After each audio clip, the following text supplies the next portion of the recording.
Hey fellow Dota fanatics, welcome to Gaming Basics, your one-stop solution for mastering the essentials. Let's dive in and level up together.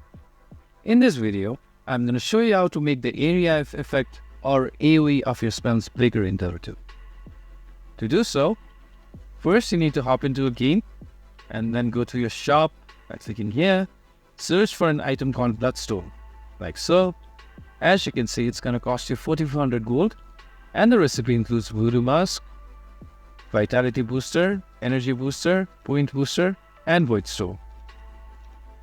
So this item right here will give you 75 AoE bonus on your spells. On top of that, it's going to give you 500 health, 500 mana, and 30% spell life steal. So I'm going to demo it for you. This is my AoE spell without Bloodstone. And now if I pick my Bloodstone up, as you can see, the AoE has gotten a lot bigger. If you found this video helpful, please give us a thumbs up. And if you have any questions for us, please feel free to mention us in the comment section down below.